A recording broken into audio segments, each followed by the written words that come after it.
integration doesn't just happen just because I had the experience. So when I think about all these years, what I've heard and learned is it begins with reflection. We need to be able to identify what was important from the experience. So if I reflect on it, it will start to identify what did I learn, what was important, what were the values, because those are the things that you integrate. So there's a quote that I use all the time because I think I like the message of it. Experience is not the best teacher. We learn nothing from experience. We learn from reflection on our experience. And I think that that's very true. And for especially those of us that experience mission in days, reflection is vital. It's one thing if you've lived in a place and been touched by it for years, it can be more automatic. But for those of us that have the privilege of being in a place for a shorter period of time, if we want it to live on in us, we need to spend time looking at it so that we can make some commitments around it. So we begin with reflection, and that's a lot of what we're going to do here today. But in order to integrate it, then we'd identify the values and the lessons.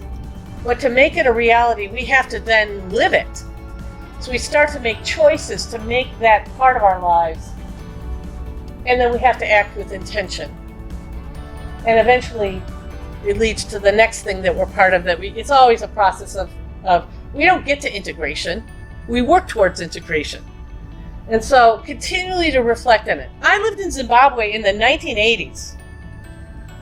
It still touches my life. It was a foundational thing for me.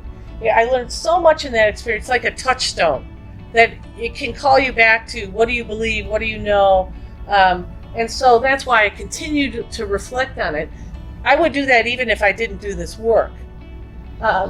So let me give you an example of this. When I tell stories of Zimbabwe, inevitably I get to stories about the generosity and the hospitality of the people.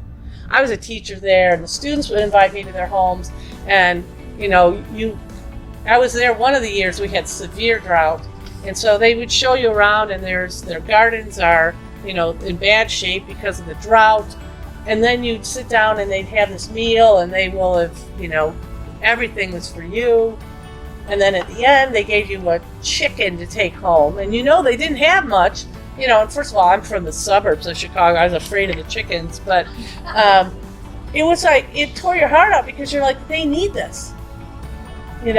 So that radical hospitality that says, everything we have is a gift from God, so it's to be shared.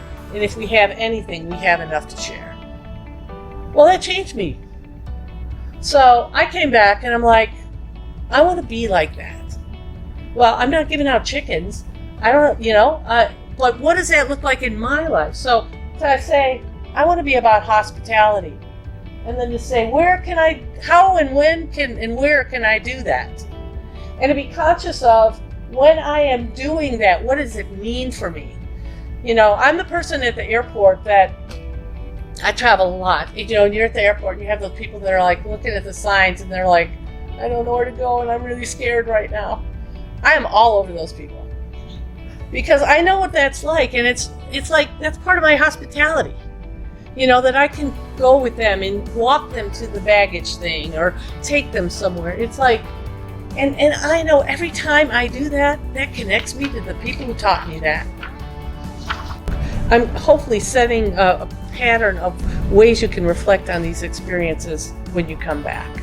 Each of these things, I don't care if you've been there 27 times and you've gone and gone, every single time provides us an opportunity to learn something new about ourselves, about humanity, about the very people we've been with, about our world, about our God.